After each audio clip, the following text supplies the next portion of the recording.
Good morning. Now we'll be talking about sensation, attention, and perception. Sensation.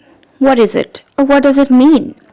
A sensation is any concrete, conscious experience resulting from stimulation of a specific sense organ, sensory nerve, or sensory area in the brain. Are sensations and perception related? No. These two are two separate processes that are closely related. Sensation is input about the physical world obtained by our sensory receptors, and perception is a process by which the brain selects, organizes, and interprets the sensations. Now, what are the sensory thresholds? A threshold is the lowest point at which a particular stimulus will cause a response in an organism. For instance, in human eye, measurement of the threshold, an important means of measuring a sensation, is to determine the threshold stimulus, either the minimum energy required to evoke the sensation. There are different types of thresholds which have been defined, and they are absolute threshold, the lowest level at which a stimulus can be detected; recognition threshold, the level at which a stimulus can only be detected but also recognized; differential threshold, the level at which an increase in a detected stimulus can be perceived; terminal threshold, the level beyond which a stimulus is no longer detected. For example, absolute threshold. The absolute threshold depends or involves, we can say that, odor. It involves the smallest concentration that a participant is able to smell, even in a large room. Recognition threshold is an exposure to a stimulus at which recognition of that stimulus can occur at its shortest exposure. Like, imagine you are meeting your very old classmate. It was some 5 years or 9 years back, but then you see them and within a spur of movement you recognize them. This is called as recognition threshold. Difference threshold. A difference threshold is the minimum amount that something needs to change in order for a person to notice a difference 50% of the time. For instance, if I gave you a pile of marshmallows, like 5 of them, and then I give you one marshmallow separately, and you probably notice that difference. Now coming to the terminal threshold, we now know what is it, and it will be understood better if we take an example of it. What we have learned that the terminal threshold is a sensory threshold beyond which a stimulus is no longer detected, and it can be applied to almost all the senses in different thresholds. Let's take a pain analysis example. Person X got himself into an accident, and that too very severe one. In that particular situation, the person X will be in so much pain that he'll lose all his senses, including the feel, audio, thinking, and pain too. You must have seen this sort of descriptions in the movies or daily soaps. Now, what are the characteristics of sensation? Its characteristics are smell, taste, touch, feel, and see. In fact, our nervous system has sensory system and organs that mediate each other, and they depend or rely on additional sensations such as chemical detection, chemoreceptors, light detection, photoreceptors, force detection, mechanoreceptors, and temperature receptors, also thermoreceptors. Measurements of sensation. How are these measured? We have an idea of an absolute threshold, and for understanding it better, we will learn about its contents, which are hearing, vision, smell, touch, and inferential factors. Hearing. For hearing, absolute threshold refers to the smallest level of a tone that can be detected by normal hearing when there are no interfering sounds present. An example of this might be measured at what levels participant can detect the ticking sound of a clock, and the ability to detect sounds at the lowest and highest ranges tends to decrease with age. Now is vision. For vision, the absolute threshold refers to the smallest level of light that a participant can detect. The AT means the absolute threshold of vision might involve measuring a distance at which a participant can detect the presence of a candle flame in the dark. Time for the smell. The absolute threshold for odor or smell can vary considerably depending upon the type of odor used. Environmental factors such as pressure and humidity can also influence how well participants are able to detect the smells. Now is touch. The amount of force required for you to detect the feeling of a feather lightly brushing your arm is an example of the absolute threshold of the touch. When it comes to touch, the level of stimulation required to detect the stimulus can vary dramatically depending upon the part of body that is being touched. The absolute threshold for detecting touch may vary at different places of your body. For example, the absolute threshold for detecting touch may be much lower at your fingertips versus that of the back of your neck. The influential factors are: a number of factors can influence the absolute threshold, such as expectations, motivations, and thoughts. For instance, if you are expecting to hear a noise, you might be more likely to detect it at lower levels than you would if you do not expect to hear the noise. Now is signal detection. What is it? Detection theory or signal detection theory is a means to measure the ability to differentiate between information-bearing patterns such as stimulus and random patterns. According to the theory, there are a number of determiners of how a detecting system will detect a signal and where its threshold levels be. The theory can explain how changing the threshold will affect the ability to discern, often expressing how adapted the system is to the task, purpose, or goal at which it is aimed. For example, if we have an old car, we may hear chunks even when the car is operating effectively. The signal is what you are trying to detect. This theory is used when psychologists want to measure the way we make decisions under conditions, such as how we would perceive distances in foggy conditions. Now it is a time for difference threshold. Just notable difference, J and D, is the other name of difference threshold. It was first described by a psychologist and experimental psychologist named Ernst Weber and was later expanded by psychologist Gustav Fechner. It's also known as Weber-Fechner law. In simple words, the just noticeable difference is the minimum level of stimulation that a person can detect 50% of them. For instance, you were asked to hold two objects of different weights. The J and D, just noticeable difference, will be the minimum weight difference between the two that you could sense half of the time. Sensation adaptation, have you ever heard of it? Then what is it? Well, sensation adaptation refers to reduction in sensitivity to a stimulus after considered exposure to it.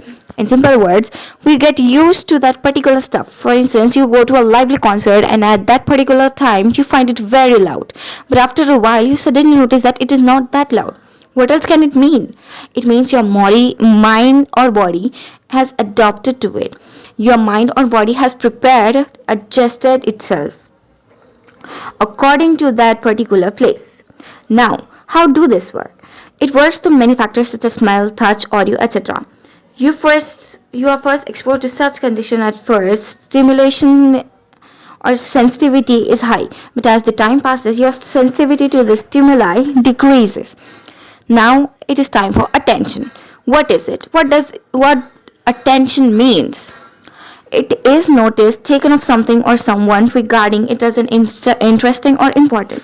You can call it as awareness, listen, concentration, etc. The nature of attention in psychology is the concentration of awareness on some phenomena to the exclusion of other stimuli. Now, what are the types of attention, or you can say division of attention? First one is arousal.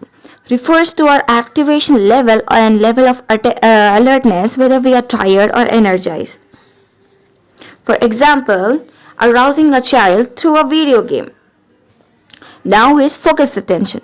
It refers to our ability to focus attention on a stimulus. Example, you are listening to a lecture, giving it your complete focus. Now is sustained attention. The ability to attend stimulus or activity over a long period of time. Example is writing your exams. You can write your final exams. You just give all your sustained attention to it. Now is selective attention. The ability to attend to a specific stimulus or activity in the presence of other distracting stimuli. Example, reading instead of watching TV. Okay? Now is alternating attention.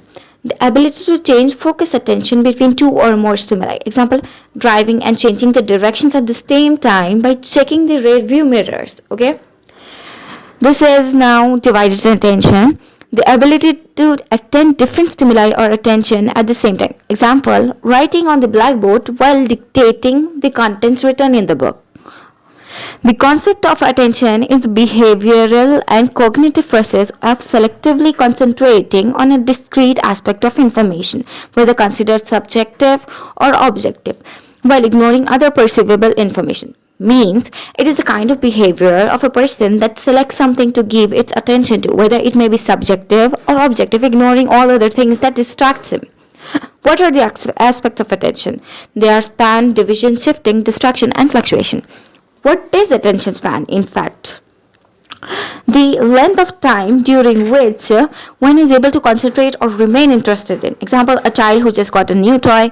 Shifting of attention means you have lifted your attention from one thing and now you have given your attention to some other thing. It can be easily understood when I say that you were doing your homework and suddenly you receive a message. This is called shifting of attention. And now continuing the example, when you shift your attention to the phone while doing your homework, then it is called as distraction.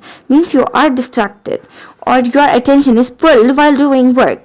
Moving on with the same example, you are now distracted, but you also have to do your work and that need to be done right away. So what you do is, you reply to the message and continue your work, and then there is again a message and you continue to do the same. It is called as fluctuation of attention. In a theoretical way, it is going or moving in and out between multiple things. Now what is perception? Perception and sensation are two different separate processes which are closely related. It may seem same, but looking closely at them, they are very different. Sensations input about physical world obtained by our sensory receptors, and perception is a process by which the brain selects, organizes, and interprets these sensations. Example, you walk into the kitchen and smell a wonderful odor. This is sensation which is triggered by sensory receptors. Then what you do? You think means your brain is organizing, selecting, and interpreting this sensation and give you thoughts like, this is the smell of that particular dessert which I ordered. This is called as perception. Coming towards the principle or law of perceptual organization, the law of similarity. It suggests that similar things or objects tend to appear grouped together. This can occur in both visual or auditory stimuli.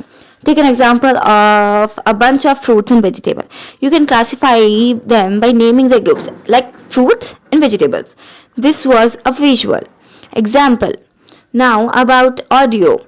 There are lists of your favorite songs combined or mixed. Now what you do, you make them into groups or separate them accordingly to their groups, like party playlists or sad playlists or etc. Now what is the law of pregnanza? It is the German word meaning good figure. This law says us that we organisms tend to see the things in the most possible simple way. That's why this law is also called as the simplicity, law of simplicity. Now, example. You know the Olympics logo, right? It is an entanglement of multiple circles interlinked.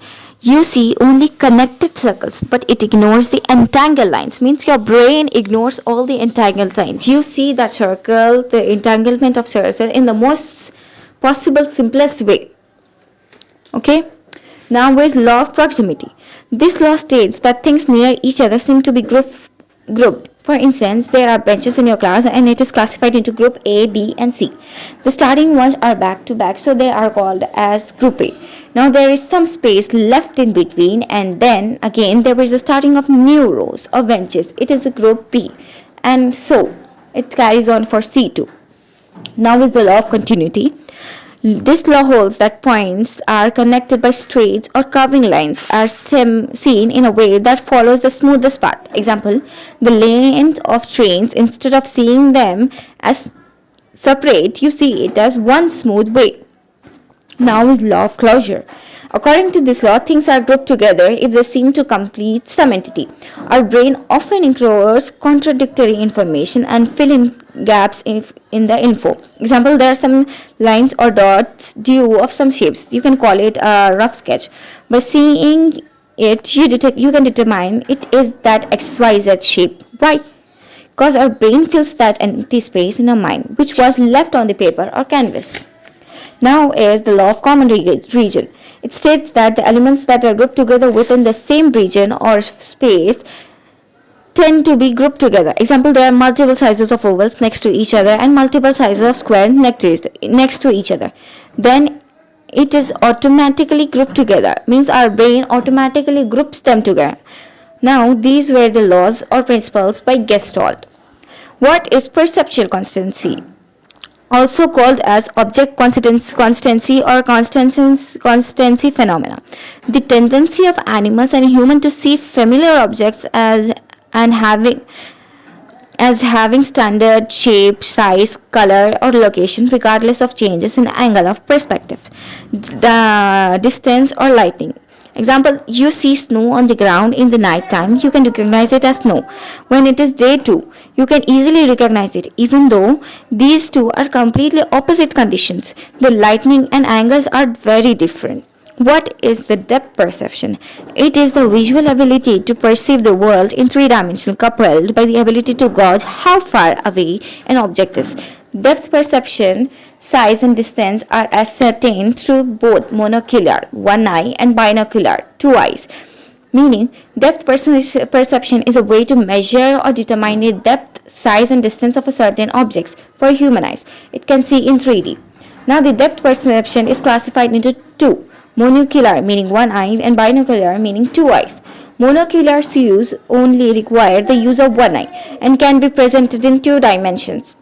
It consists of relative size, absolute and familiar size, elevation, texture, gradient, motion parallax, aerial perspective, linear perspective, overlaps, shading and lighting and accommodation. The relative size of an object serves as an important monocular cue for the depth perception. It works like this. If the two objects are roughly of the same size, the object that looks the largest will be judged as being the closest to the observer. This involves 2D images and 3D scenes. Two objects that are same with a slight difference can make the larger object look closer. Now, moving on, the actual size of an object also contributes to the perception, even if we don't know how big the smaller objects are. We'll look farther away than a larger object placed in the same spot. Example, the buildings in your locality when you view them from an angle. The position of an object in relation to the horizon can also serve as a type of monocular cues. Objects that are placed or located closer to the horizon tend to be perceived farther away, while those objects that are farther from the horizon are usually seen as being closer. Another essential monocular cue is the use of texture to gauge depth and distance. Example, you look at a polo ground and because of its small vegetation, you can see that it is a green patch. Now there is a motion parallax. As you are moving, objects that are closer seem to zoom by faster than objects in the distance too. Example, you are in a car, the nearby poles move much faster than the trees in the distance. This visual cue allows you to perceive that the objects that are moving faster are closer than the slower moving objects in the distance. We notice that objects that are far away tend to be hazy, foggy or blurry. This is due to the aerial perspective in our eyes that tells us that those sort of objects are farther away. The case with linear perspective is that the two parallel lines at distance tend to meet each other until we reach that destination. The closer those two lines are, the greater the distance will seem. Overlap or interposition. Suppose there are two objects and as we are moving closer to them, one object overlaps the other one, which helps us to gauge or measure how the objects are placed. Shading and lighting also can be an important monocular cue. For instance, you are traveling at night and you notice street lights and in between there is dark places.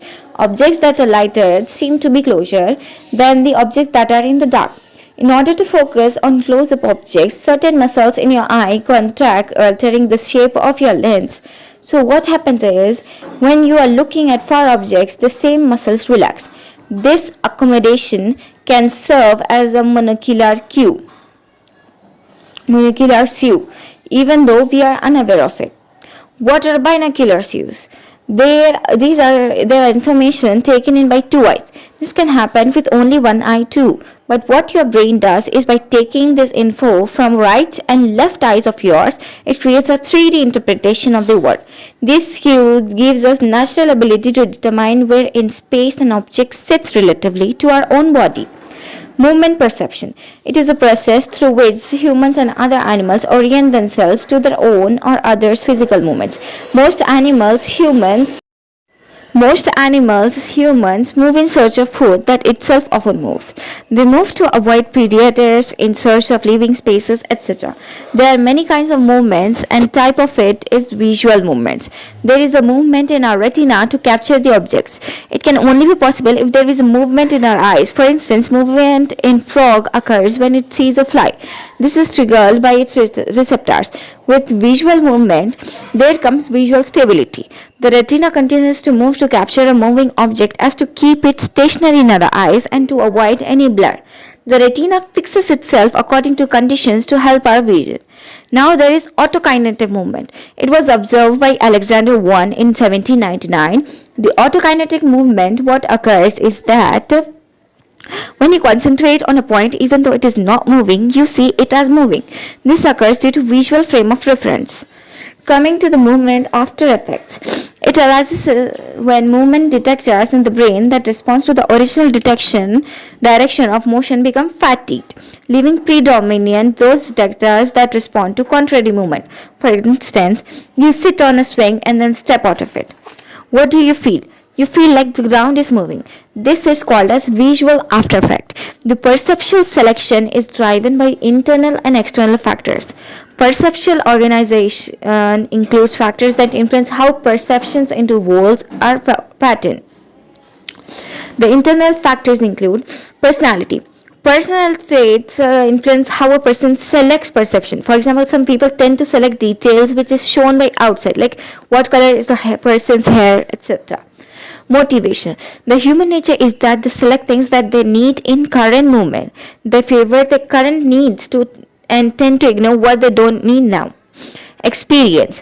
The things that a person has learned in the past affect current perceptions. So the person will select perception in such a way that it fits with what they have found in the past. Coming to the external factors, size. People tend to select a large size object compared to the smaller one. Intensity. Greater intensity, for example brightness, can also increase perceptual selection. Now is contrast. When a perception stands out against the background, for example, the more creative a beauty product, the more chances of it is getting to be selected. Now is motion. A moving perception is more likely to be selected. For example, a fan, in case if you go to shop for it. Repetition increases perceptual selection. Example, advertisement. The market uses repetition technique to trigger the consumer's perception. Now is novelty and familiarity. Both of these increases selection. If the product is new, people get curious to try it, and when you are familiar with the product or company with which you have built your trust with, you know or expect it is good, so you select it. What is perceptual distortion? It is incorrect understanding or abnormal integration of a perceptual experience. This occurs when person's response to stimuli varies from how it is commonly perceived. These distortions occur due to personality, mental set, attribution, halo effect, stereotype, and first impression. The problem with personality is that a person judges from exterior without knowing what is inside. This occurs due to that person's mental set. He might think that the person is XYZ, then it is related to the attribution. It is just not acceptability of your mind. For instance, it says, what is this person like this? Who asked him to do this? If that person prepares himself mentally, then there would be less distortion.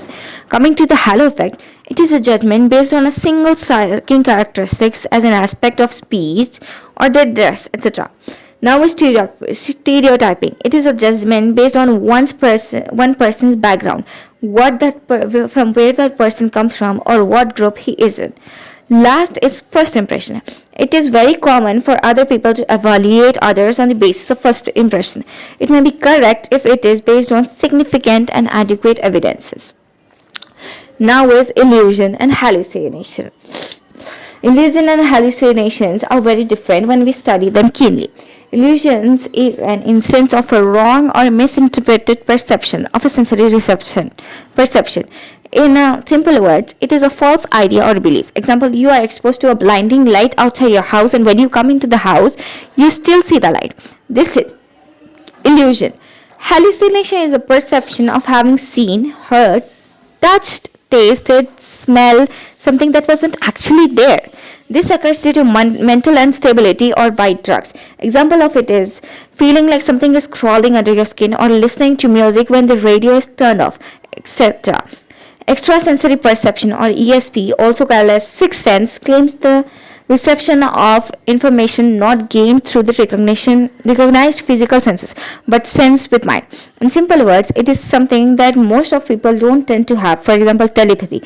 For acquiring this kind of ESP, a person needs to have its most of the control over the brain in order to activate it.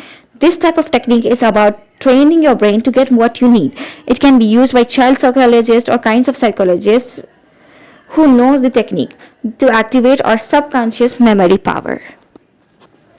With this is an end to the module 2. Thank you for listening.